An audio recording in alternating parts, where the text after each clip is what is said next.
Akdeniz'in ortasında dev bir havalimanı. Burada neredeyse yarım asırdır uçak sesi duyulmadı.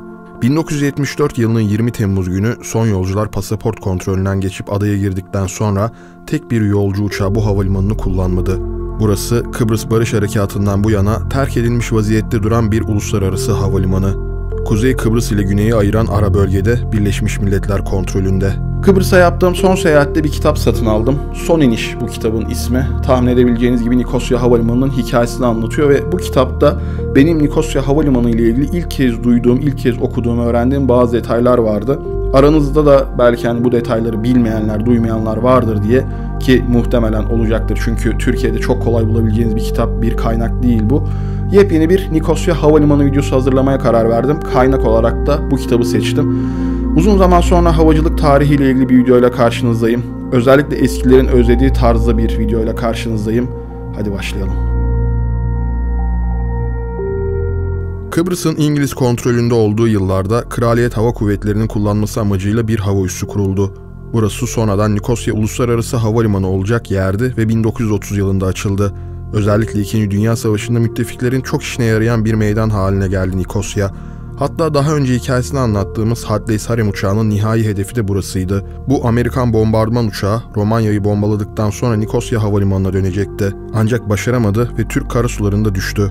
Daha detaylı hikayesi için ilgili videoyu izleyebilirsiniz. 2. Dünya Savaşı'ndan sonra sivil kullanım oranı artan Nikosya Havalimanı, dönemin uçaklarının düşük menzilli olması ve ara durağa ihtiyaç duymaları sayesinde bölgesinde çok önemli bir hale geldi. 1947 yılında Kıbrıs Hava Yolları'nın kurulmasıyla apronu dolup taşmaya başladı. Bu yıllarda hem Nikosya Havalimanı'nda hem de Kıbrıs Hava Yolları'nda daha çok İngilizler çalışıyordu. 1960 yılında Kıbrıs Cumhuriyeti kurulunca hem Kıbrıslı Rumlar hem de Kıbrıslı Türkler havacılık sektöründe çalışmaya başladı.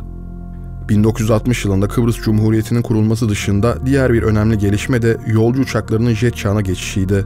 Uçaklar artık daha hızlı, daha verimli ve daha güvenliydi. Havayolu taşımacılığına talep hızla artıyordu.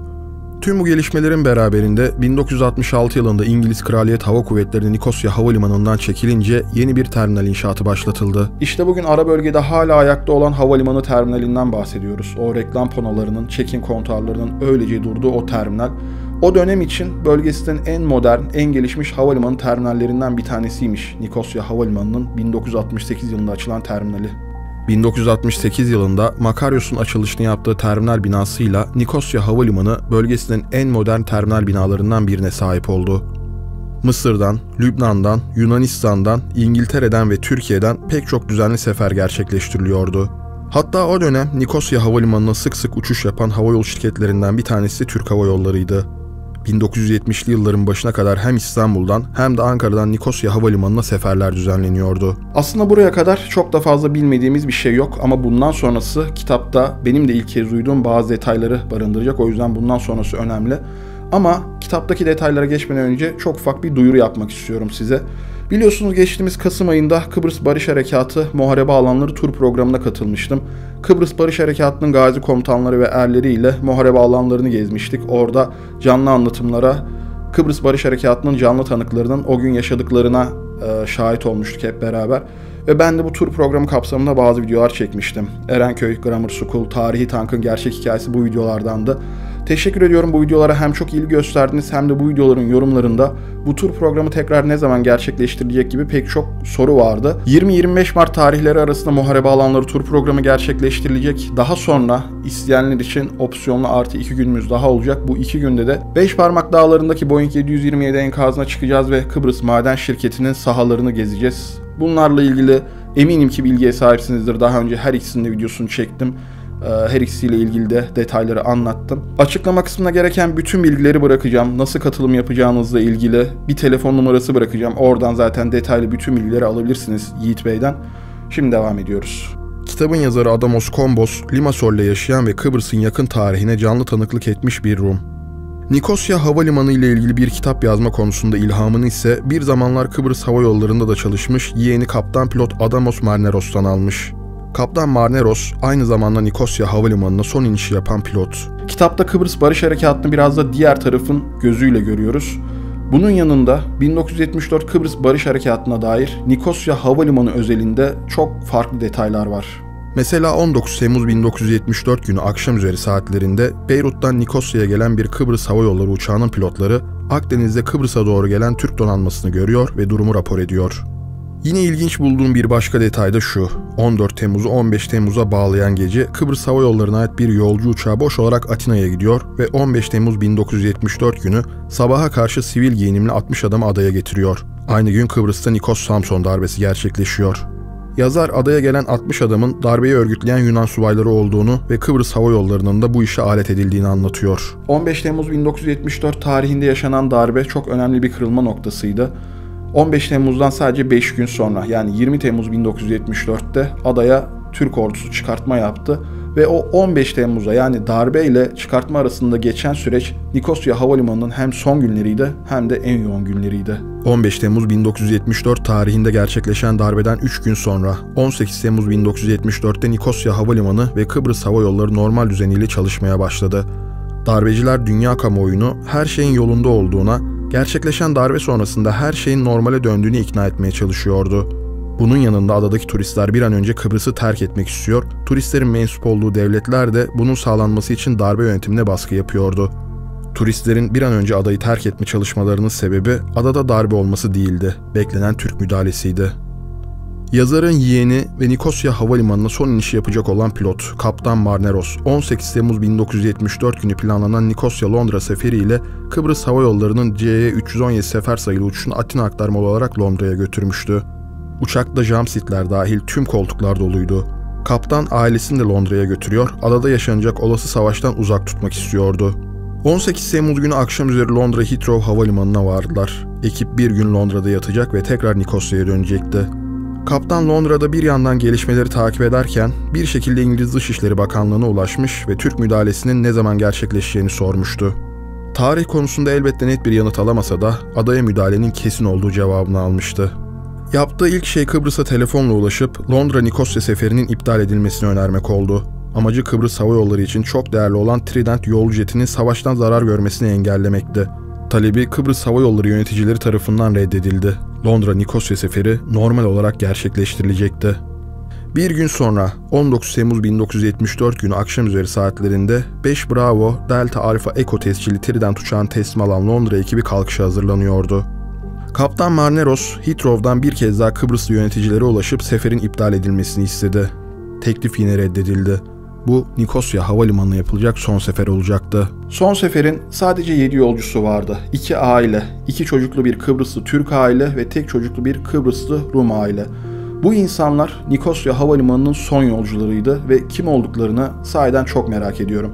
Muhtemelen hayattadırlar. En azından çocuklar, yani 1974 yılında bir insan çocuksa günümüzde teorik olarak hayatta olma ihtimali çok yüksek. Hatta büyüklerinin de, anne babalarının da hayatta olma ihtimalleri çok yüksek. Bu insanları sahiden çok merak ediyorum. Hatta yazar şöyle bir bakış açısı getirmiş buna. Yani herkes o günlerde Kıbrıs'tan kaçmanın derdindeyken bu insanlar neden Kıbrıs'a geliyorlar? Muhtemelen çok iyi bir sebepleri vardı gibi bir sonuca ulaşmış. Tabii bu insanların kimlikleri yazmıyor kitapta. Sadece 7 yolcusu, son seferin 7 yolcusu olduğu yazıyor. Ve ben bu insanları sahiden çok merak ediyorum. Nikosya Havalimanı'nın son yolcularını. CY-326 sefer sayılı Kıbrıs Hava Yolları uçağı 7 yolcusu ile Londra'dan havalandı. Bu kez Roma'da yakıt ikmali gerçekleştirilecekti. 19 Temmuz'u 20 Temmuz'a bağlayan gece Kıbrıs Hava Yolları uçağı Roma'ya iniş yaptı. Kaptan Roma'da elinden geldiğince vakit harcamaya çalışıyordu. Terminal binasına çıktı. Tekrar Kıbrıs'a ulaştı ve seferin iptal edilmesi gerektiğini anlattı. Kıbrıs Hava Yolları'nın toplam 5 uçağı vardı ve o saat itibariyle Nikosya Havalimanı apronun dışındaki tek Kıbrıs Hava Yolları uçağı Roma'daydı. Belki son uçak zarar görmekten kurtulabilirdi. Ancak Kıbrıs Hava Yolları yöneticilerinden kaptana verilen yanıt yine aynıydı. Sefer devam edecekti. Kaptan Roma'da yakıtını fulledi. Belki müdahale onlar havadayken başlayabilir ve başka meydanlara inmek zorunda kalabilirlerdi. Aradan birkaç saat geçti. Artık Kıbrıs semalarına ulaştılar ve Kıbrıs semalarına geldiklerinde kaptan radarında bir takım ekolar gördü. Bu yansımalar Kıbrıs'a doğru ilerleyen Türk gemileriydi. 14.000 feet'ten adanın etrafını turlamak için izin istedi kaptan. Dip Karpaz açıklarına kadar uçtu, oradan güneye döndü. Radarında gördüğü gemilerin yerini not alıyordu. Frekanstan tekrar başka meydana inmeyi, Nikosya'ya dönmemeyi önerdi. Yine reddedildi. Artık son iniş için son yaklaşmaya başlamıştı Kaptan Marneros. 20 Temmuz 1974 günü gün doğmadan hemen önce Nikosya Havalimanı'na son seferi yapan uçak piste tekerlerini koymuştu. Nikosya Havalimanı'nın son 7 yolcusu pasaport kontrolünden geçmiş, kaptan da arabasına binmişti. Kaptan otoparktaki arabasına ulaştıktan kısa bir süre sonra ilk silah sesleri, ilk bomba sesleri duyuldu. Kıbrıs Barış Harekatı resmen başlamıştı. Kitapta yazana göre 23 Temmuz Nikosya Havalimanı'nda en şiddetli çatışmaların yaşandığı gündü. Aynı gün öğle saatlerinde bir Yunan subay, bir Türk subay ve bir Birleşmiş Milletler subayı havalimanı yakınlarındaki bir kırsalda buluştu. Ateşkes ilan edildi. Nikosya Havalimanı'nın kontrolü Birleşmiş Milletler'e bırakıldı. Günümüzde havalimanı halen Birleşmiş Milletler kontrolünde. Eminim siz de son inişi yapan uçağın akıbetini merak ediyorsunuzdur. Kitapta yazana göre Türk uçaklarının pisti kullanmasına engel olmak için pistte havalimanı ekipmanları park ediliyor. Yeterli görülmeyince Kıbrıs Hava Yolları'nın yolcu jetlerinden biri pist başına park ediliyor. 21 Temmuz 1974 günü yapılan hava harekatında bu uçak Türk jetleri tarafından bombalanıyor. Kıbrıs Hava Yolları'nın o dönem toplam 5 tane uçağı var ve 5 uçağın hepsi Kıbrıs Barış Harekatı başladığında Nikosya Havalimanı'ndaydı. Bu uçaklardan ikisi savaş sırasında hasar gördü. Geriye kalan 3 uçaktan ikisi 1977 yılında alınan özel izinlerle o havalimanından kaldırıldı, İngiltere'ye götürüldü. Kalan tek bir uçak, o uçak işte diğer 2 uçağın faal hale getirilmesi için yedek parça olarak kullanıldı ve o uçak hala Nikosya Havalimanı apronunda gözüküyor. Herhangi bir uydu görüntüsü veren programdan, Google Earth'ten mesela Nikosya Havalimanı apronuna yaklaştığınızda bu uçağı hala görebilirsiniz orada. Böylece şunu da öğrenmiş oluyoruz. Nikosya Havalimanı'ndan son uçak 1977 yılında kalkmış. O da o Kıbrıs Hava Yolları'nın Nikosya Havalimanı apronunda kalan uçaklarının İngiltere'ye götürülmesi için yapılan bir operasyonmuş.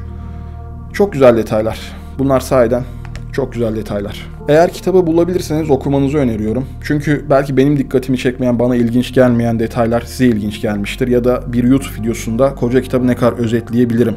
O yüzden okumak her zaman iyidir diyorum. Kıbrıs Barış Harekatı Muharebe Alanları programını tekrar hatırlatıyorum. Detaylar açıklama kısmında, açıklama kısmından her türlü bilgiyi alabilirsiniz. İzlediğiniz için teşekkür ediyorum. Yepyeni videolarda görüşmek üzere. Kendinize iyi bakın. Güle güle.